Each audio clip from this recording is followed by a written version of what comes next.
Il est vivant, il n'est pas mort, il est vivant. Jésus est vivant, oh, il n'est pas mort, il est vivant. Il est vivant, il te connaît, il est vivant.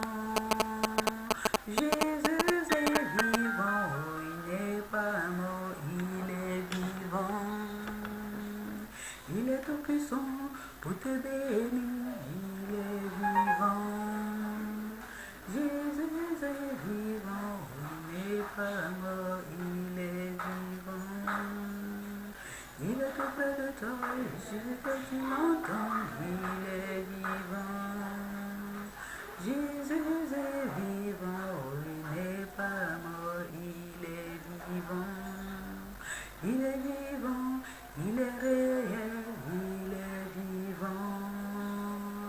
Jésus est vivant, oh, il est réel, il est vivant. Il est fidèle, il n'est pas loin, il est vivant. Jésus est vivant, oh, il n'est pas mort, il est vivant. Il est présent, il n'est pas mort, il est vivant. Jésus est vivant, oh, il n'est pas mort, il est vivant. La Bible dit de lui qu'il est la parole de Dieu. Quand Dieu disait dans le livre de Genèse, faisons l'homme à notre image, Jésus était la parole, Jésus était présent. C'est Jésus la parole. Il est toujours vivant pour toi ma soeur, pour toi mon frère, pour toi mon ami qui suit cette vidéo de Retrovie TV. Sache qu'il n'est pas mort, il est vivant. Pour ta situation de stérilité, sache que Jésus est vivant, il n'est pas mort. Pour cette maladie qui te ronge, sache que Jésus est vivant, il n'est pas mort, il est réel. Toi qui as tous les diplômes et qui n'as pas d'emploi, sache que Jésus est vivant, il est réel, il est vivant pour ta situation, il est réel pour répondre à ton cri. Alors fais-lui confiance. Il est vivant, il n'est pas mort, il est vivant. Jésus est vivant, il n'est pas mort, il est vivant. Il est vivant, il n'est pas mort, il est vivant. Jésus est vivant, oh, il n'est pas mort, il est vivant. Pour ta nation, il répondra si tu l'invoques, fais-lui confiance.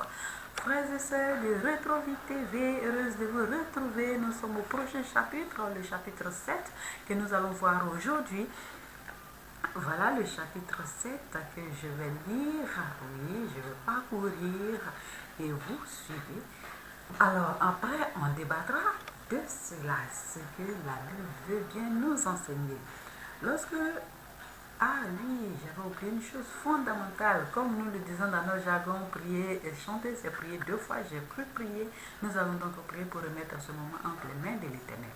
Seigneur, conduis-nous, dirige-nous pas, dirige nos pensées, dirige notre intelligence et prends le contrôle de toutes choses au nom puissant de Jésus-Christ. Amen. Je lis le livre de 2 Samuel, chapitre 7. Lorsque le roi habita dans sa maison et que l'Éternel lui eut donné du repos, après l'avoir délivré de tous les ennemis qui l'entouraient, il dit à Nathan le prophète, « Vois donc, j'habite dans une maison de cèdre, et l'ange de Dieu habite au milieu d'une tente. » Nathan répondit au roi, « Va, fais tout ce que tu as dans le cœur, car l'Éternel est avec toi. » La nuit suivante, la parole de l'Éternel fut adressée à Nathan. « Va dire à mon serviteur David, ainsi parle l'Éternel, est-ce toi qui me bâtirais une maison pour que j'en fasse ma demeure? Mais je n'ai point habité dans une maison depuis le jour où j'ai fait monter les enfants d'Israël hors d'Égypte jusqu'à ce jour. J'ai voyagé sous une tente et dans un tabernacle. Partout où j'ai marché avec tous les enfants d'Israël, ai-je dit un mot à quelqu'une des tribus d'Israël à qui j'avais ordonné de paître mon peuple d'Israël? Ai-je dit, pourquoi ne me bâtissez-vous pas une maison de cèdre? Maintenant tu diras à mon serviteur David, ainsi parle l'Éternel des armées. a pris au pâturage derrière les brebis pour que tu fusses chef de mon peuple sur Israël. J'ai été avec toi partout où tu as marché, j'ai exterminé tous tes ennemis devant toi et j'ai rendu ton nom grand comme le nom des grands qui sont sur la terre. J'ai donné une demeure à mon peuple à Israël et je l'ai planté pour qu'il y soit fixé et ne soit plus agité pour que les méchants ne l'oppriment plus comme auparavant. Et comme à l'époque où j'avais établi des juges sur mon peuple d'Israël, je t'ai accordé du repos en te délivrant de tous tes ennemis. Et l'Éternel t'annonce qu'il te créera une maison. Quand tes jours seront accomplis et que tu seras couché avec tes pères, j'élèverai ta postérité après toi, celui qui sera sorti de tes entrailles, et j'affermirai son règne. Ce sera lui qui bâtira une maison à mon nom, et j'affermirai pour toujours le trône de son royaume. Je serai pour lui un père et il sera pour moi un fils. S'il fait le mal, je le châtierai avec la verge des hommes et avec le coup des enfants des hommes. Mais ma grâce ne se retirera point de lui, comme je l'ai retiré de Saül que j'ai rejeté devant toi. Ta maison et ton règne seront pour toujours assurés. Ton trône sera pour toujours affermi. Nathan rapporta à David toutes ces paroles et toute cette vision. Et le roi David alla se présenter devant l'Éternel et dit: Qui suis-je, Seigneur Éternel, et quelle est ma maison pour que tu m'aies fait parvenir où je suis? C'est encore peu de choses à tes yeux, Seigneur Éternel. Tu parles aussi de la maison de ton serviteur pour les temps à venir, et tu daignes instruire un homme de ces choses, Seigneur Éternel. Que pourrait te dire de plus David? Tu connais ton serviteur, Seigneur Éternel. À cause de ta parole et selon ton cœur, tu as fait toutes ces grandes choses pour les révéler à ton serviteur. Que tu es donc grand, éternel Dieu, car nul n'est semblable à toi, et il n'y a point d'autre Dieu que toi, d'après tout ce que nous avons entendu de nos oreilles. Est-il sur la terre une seule nation qui soit comme ton peuple, comme Israël, que Dieu est venu racheter pour en former son peuple, pour se faire un nom et pour accomplir en faveur de ton pays, des miracles et des prodiges en chassant devant ton peuple que tu as racheté d'Égypte, des nations et leurs dieux? Tu as affermi ton peuple d'Israël pour qu'il fût ton peuple à toujours. Et toi, Éternel, tu es devenu son Dieu. Maintenant, Éternel Dieu, fais subsister juste dans l'éternité la parole que tu as prononcée sur ton serviteur et sur sa maison, et agis selon ta parole.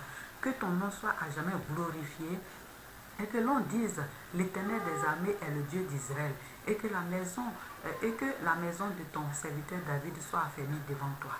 Car toi-même, l'Éternel des armées, Dieu d'Israël, tu t'es révélé à ton serviteur en disant: je te fonderai une maison.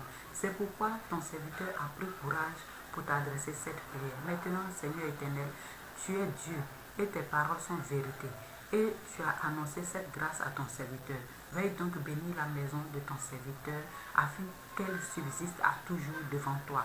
Car c'est toi, Seigneur Éternel, qui as parlé, et par ta bénédiction, la maison de ton serviteur sera bénie éternellement. Amen. Il est vivant, il n'est pas mort, il est vivant. Jésus est vivant, il n'est pas mort, il est vivant. Il est vivant, il n'est pas mort, il est vivant. Jésus est vivant, il n'est pas mort, il est vivant. Il est précieux dans ta vie, considère-le. Jésus est le seul, ton assurance, considère-le. Il est vivant, il n'est pas mort, il est vivant. Jésus est vivant, il n'est pas mort, il est vivant. Mon frère, ma soeur, Le message d'espoir que je peux t'apporter aujourd'hui, c'est que Jésus-Christ est vivant, il n'est pas mort. Pour ta situation, il est vivant. Pour que tu voyages, Jésus est vivant. Pour que tu passes en classe supérieure, Jésus est vivant. Pour que tu réussisses à tes concours et examens, Jésus est vivant. Il est réel, il n'est pas mort. Il est celui qui ne dort, qui ne sommeille. Il ne dort point, il ne sommeille point, il est vivant. Jésus est vivant, il n'est pas mort, il est vivant. Pour ton mariage, mon frère, ma soeur, l'Éternel me dit que effectivement, il est vivant. Et je te le transmets en ce jour. Sache qu'il est vivant pour toutes choses dans ta vie. En toutes choses, consulte-le. Vois dans ce livre de 2 Samuel, le chapitre 7. Et comme nous avons l'habitude de le voir à travers ces livres-là, David consulte toujours. Et nous avons pris ce thème de ce livre, David comme toi et moi. David était un homme comme toi et moi. Mais voilà, à force de consulter l'Éternel, de considérer l'Éternel, de mettre l'Éternel à la première place dans sa vie, l'Éternel prend des décrets pour lui. Il décide donc, lui qui vit dans une belle maison, il dit, mais pourquoi est-ce que ce qui appartient à l'Éternel n'est pas couvert? Pourquoi est-ce que ce qui est à l'Éternel n'est pas à l'abri? Moi, David, je décide de faire telle chose. Je veux construire une maison à l'âge de l'Éternel pour que l'Éternel puisse être dans cette maison-là. Et voilà que, parce qu'il a pris ce décret, parce que depuis il a commencé à marcher dans les voies de l'Éternel, Dieu décide de bénir David. Et même il dit à David que ce n'est pas toi qui bâtiras cette maison, mais ta descendance. Et aussi, j'affermirai ta descendance. Je bénirai tes enfants. Et ce sont tes enfants qui vont s'asseoir sur le trône. Quand on dit Salomon, Salomon est le fils de qui? De David, mes frères et sœurs. Et pourquoi Salomon a été béni? Parce que son père a marché dans l'application de la parole de Dieu. Et la parole de Dieu ici nous dit dans ce chapitre 7 de 2 Samuel que même si les enfants de David déroutent, Dieu, il va les châtier, il va les corriger de sorte qu'ils reviennent sur la voie. Mon frère, ma soeur, quel acte tu poses pour que demain tes enfants puissent bénéficier? Quelle action poses-tu pour que demain tes enfants puissent bénéficier de la couverture de cet esprit, puissent bénéficier de l'aval de Dieu? Mon ami, toi qui suis cette vidéo, sache que la vie se construit maintenant. Si certainement tes parents n'ont pas pu construire la sienne, construis la vie de tes enfants en appartenant au Seigneur Jésus-Christ, en donnant ta vie au Seigneur Jésus-Christ, en faisant de Jésus-Christ ton associé. Il est vivant, il n'est pas mort, il est vivant. Jésus est vivant, il n'est pas mort, il est vivant. Fais-lui confiance. Ne baisse pas la tête parce que les difficultés sont trop. Ne te laisse pas affaiblir par ta situation, mais fais confiance en l'Éternel, comme David a fait confiance en l'Éternel. Fais confiance en l'Éternel et il relèvera ta tête. Fais confiance en l'Éternel et il sauvera ta face. Il est vivant, il n'est pas mort, il est vivant. Jésus est vivant, il n'est pas mort, il est vivant. Il est fidèle, il est précieux, il est vivant. C'est lui mon assurance, Dieu mon frère, accepte-le. Voilà, il est fidèle. Quand tu l'invoques, il agit. Voilà, David a marqué sa fidélité. Père, je dois te faire ceci. Il dit, non, mon fils, je sais que tu es bon, mais moi, je te dis que voici ce que moi aussi je ferai pour toi. C'est une collaboration. Voilà que la postérité de David va être assurée à cause de son assiduité, à cause de son comportement, à cause de sa fidélité à l'Éternel. Nous aussi bâtissons notre postérité en restant fidèles à l'Éternel des armées. Nous allons prier.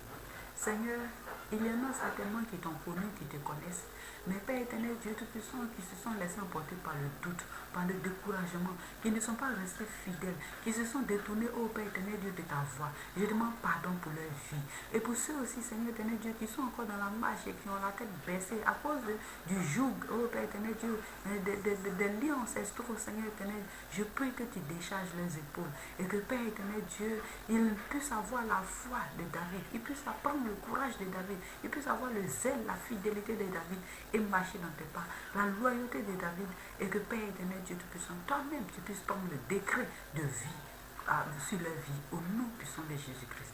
Merci de ce que tu te révèles à tout un chacun, à ceux qui suivront cette vidéo, de ce que tu manifestes ta puissance dans leur vie, au nom puissant de Jésus-Christ. Il est vivant, il n'est pas mort, il est vivant.